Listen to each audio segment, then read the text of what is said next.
그 워런 버핏 한번 이야기 해볼게요. 책에 잠깐 나오는데 워런 버핏이 아내에게 자신의 유산을 응? 그 인덱스 펀드에 맡겨라 라고 했는데 그 이유가 무엇인지 궁금합니다. 그러니까 사실 워렌 버핏 마음속에 들어가서 볼 필요는 없지만 예전에 워렌 버핏이 그 주총에서 그런 얘기를 했거든요. 그러니까 유산의 대부분은 펀드나 투자 상품에 있는 것들은 그냥 이 자산자체에 기부를 하기로 약정이 기부하기로 되고 했으니까. 그리고 현금이 있는 건 아내한테 주기로 했는데 그 현금을 아내한테 인덱스 펀드에 넣어라. 그래서 이제 사람들 그때 당시에 질문이 아니 왜 당신이 운영해왔던 이 버크셔에 투자를 하지 않고 왜 인덱스 펀드에 넣으라고 그랬냐. 당신이 만약 죽고 나면 그럼 버크셔는 이제 망하는 거냐? 나랑 세락하는 거냐? 그 얘기인 거냐라고 했더니 버핏이 했던 얘기 또 그거였어. 아니다, 나는 내가 죽고 난 다음에도 버크셔는 계속해서 좋은 성과를 낼 거다. 근데 내 아내의 돈을 거기다 넣는 건 나는 찬성하지 않는다. 그 이유가 뭐냐 보면요, 제가 짐작하기로 그렇습니다. 우리가 사람들이 투자를 할 때 필요한 게 돈만 필요하다고 생각을 하거든요, 대부분. 그렇죠. 그러니까 투자를 하기 위해서 돈 있으면 투자할 수 있는 거 아니야? 그 돈을 가지고 투자를 하면 되잖아 라고 생각을 하는데 사실 투자라는 걸 사전적인 정의를 보더라도요.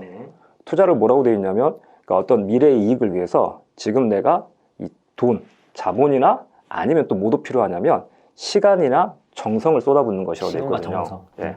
그래서 투자하기 위해서는 돈만 필요한 게 아니라 또 시간이나 정성도 필요한데 사람들이 이 돈만 생각하다 보면 수익률만 따지는 것 같아요. 뭐 예를 들어 1,000만 원 집어넣어가지고 10% 수익이 나는 투자는 있고 뭐 8% 수익이 나는 투자는 있다면 10%가 무조건 좋은 거 아니야? 계좌 인증도 수익률만 하잖아요. 돈 많이 버는 게 짱 아니냐. 수익률 높은 게 짱이지라고 생각을 하는데 수익률만 따질 수는 없는 게 제 아는 후배 중에 그 트레이딩을 하는 친구가 있어요. 그러니까 하루 종일 트레이딩을 하는 친구가 있는데 이 친구는 하루 일과가 되게 새벽에 일어나가지고 미국장 어떤지 이런 것들도 보고 그 다음에 장이 열리는 시간 동안은 그 모니터 앞에서 떠나질 않습니다. 그래서 계속해서 클릭하고 있고요. 그래서 그 친구는 점심을 항상 그 햄버거를 배달시켜가지고 먹어요.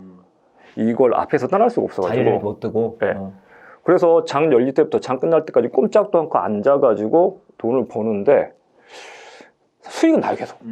제가 진짜로 야 너 그렇게 소위 말하는 단타를 하는 친구인데 너 그걸로 진짜 돈을 벌 수 있냐 싶어가지고 진짜로 제가 제 돈을 일부러 좀 맡겨봤거든 조금. 진짜로 그 뭐 수익을 내고 싶어서가 아니라 저기 진짜 수익이 나는지 안 나는지 한번 보고 싶어가지고. 근데 얘가 진짜로 수익을 내가지고 저한테 돌려줬어요.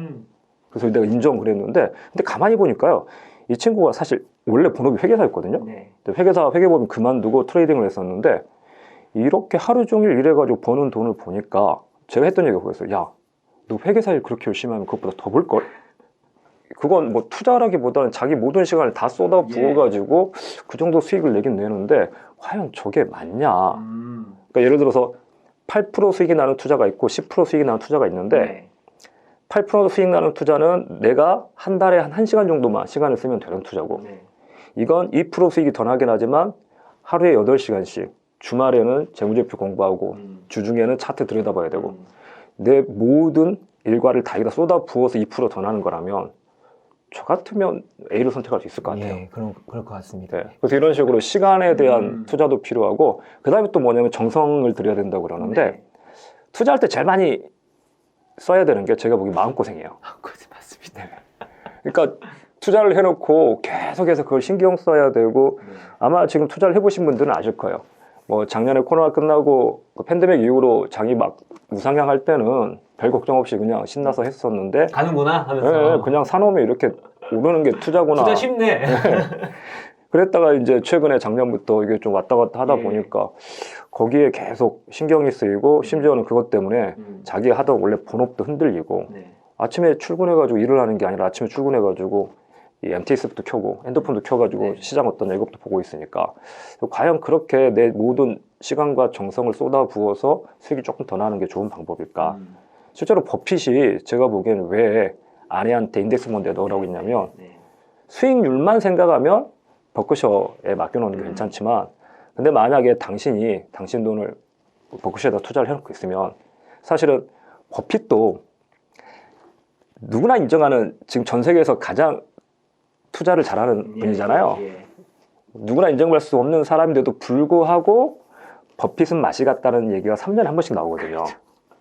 버핏은 끝났다, 버핏은 끝났다, 버핏은 끝났다가 제가 알기로도 한 20년 전부터 그 얘기가 한 3년 주기로 계속 나오고 계속 사람들이 버핏은 끝난 거 아닌가, 버핏은 끝난 거 아닌가 이렇게 괴롭히던 사람들이 만약 버핏이 죽고 났을 때 버핏의 아내가 버크셔에 투자를 하고 있다면 뭐라고 할 것이냐. 나한테도 그렇게 귀찮게 하고 괴롭히고 했던 사람들이 아내한테 이렇게 투자해야 된다, 저렇게 투자해야 된다, 버크셔가 이렇게 가야 된다, 온갖 소리를 해야 될 건데 사실 버핏이 죽고 난 다음이라면 아내도 이제 여생이 이렇게 많지 않은 나이가 지금 한참 많으니까 그 얼마 남지 않은 인생을 거기에 신경 쓰고 거기에 시달리면서 쓸 필요가 뭐가 있냐. 그냥 인덱스 펀드에 편하게 맡겨놓고 수익률은 조금 낮더라도 마음 편한 투자를 하는 게 낫지 않냐. 그래서 저는 사람들이 투자를 하실 때 단순히 수익률만 생각하실 게 아니라 이런 식으로 어떤 변동성에 노출됐을 때 내가 해야 될 마음고생 그리고 내가 쏟아부어야 될 시간 이런 것까지 좀 같이 고려하셔서 의사결정을 하는 게 맞지 않나 싶어요. 아, 너무 명쾌하네요. 그러니까 뭐든지 좀 공부가 필요한 것 같아요. 그러니까 이 투자뿐만이 아니라 사실은 제가 대표님 쓰신 책 부모 공부라는 책도 되게 읽기도 많이 읽었고 제 주변 사람들 이제 아이가 태어날 준비를 하고 있는 분들한테 추천도 많이 하고 선물도 많이 하고 최근에 지금 오프라인 책은 없어가지고 이북으로만 제가 이렇게 뭐 추천해주고 있는데 그러니까 그 책을 읽으면서 제가 느꼈던 게 우리가 뭐 부모라는 게 꼭 공부를 해야 되냐. 사실은 뭐 결혼을 하고 아이를 낳으면 뭐 자연스럽게 되는 게 부모이기도 하지만 근데 그냥 부모가 되는 게 아니라 어떤 좋은 부모 아이한테 훌륭한 부모가 되기 위해서는 분명히 여러 가지 공부가 필요하고 그거에 따라 가지고 아이한테 미치는 영향 또 내가 부모로서 하는 역할이 되게 달라지는데 마찬가지로 투자에 있어서도 그냥 투자자가 될 수 있습니다. 분명히 그냥 뭐 계좌 개설하고 그냥 주식 사면 투자자가 되는 건데 그건 그냥 어쩌다 아이를 낳아가지고 부모가 되는 것처럼 아무런 준비 없이 되는 것 같고요.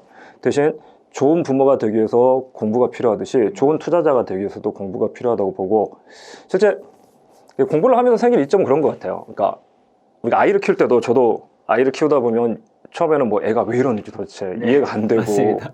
심지어 얘는 나를 괴롭히려고 태어났나 싶기도 하고 그래서 도저히 야 내 자식이지만 이해가 안 된다 쟤 왜 저럴까 뭐 이유 없는 때를 쓰기도 하고 막 이러는데 쟤는 나를 괴롭히려고 하는 게 아니라 어떻게 보면 자기가 살아남을 위한 그런 어떤 동물과도 비슷한 선택들이구나 그래서 그런 습성이나 그런 것들을 이해하고 나면 아 부모 입장에서 아 저러면서 아이가 점점 자라나는 거니까 그 과정을 지켜보고 기다려줄 수 있는 것처럼 투자에 있어서도 어떤 뭐 예를 들어 주식을 산다거나 아니면 뭐 부동산을 산다거나 투자를 했을 때 사실 그 가격의 움직임이라는 게 우리 예상대로 되지는 않잖아요.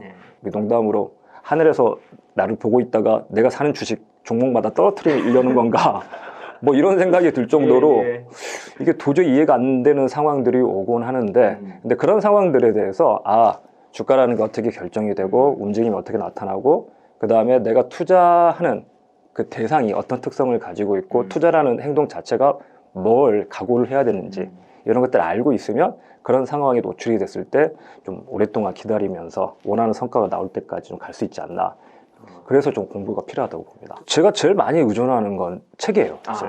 책이 진짜 제일 좋습니다. 왜 그러냐면 그러니까 무슨 영상도 있고 뭐 여러 가지 방법들이 있는데 아무래도 영상 같은 건 좀 짧고 좀 자극적인 것들에 집중하는 반면에 책은 제일 좋은 게 제 속도대로 읽어갈 수 있으니까 제 속도대로 읽어갈 수 있고 제가 관심이 생기는 분야대로 자연스럽게 흘러갈 수 있고 그래가지고 뭐 제가 지금 제주에 살고 있는데 하루 루틴을 보면 뭐 가장 많이 하는 것 중에 하나는 요새는 오디오북이 되게 좋아가지고 그래서 제가 이렇게 좀 건강 때문에 좀 이렇게 곶자왈이라는 걸 좀 걸어 다니거든요.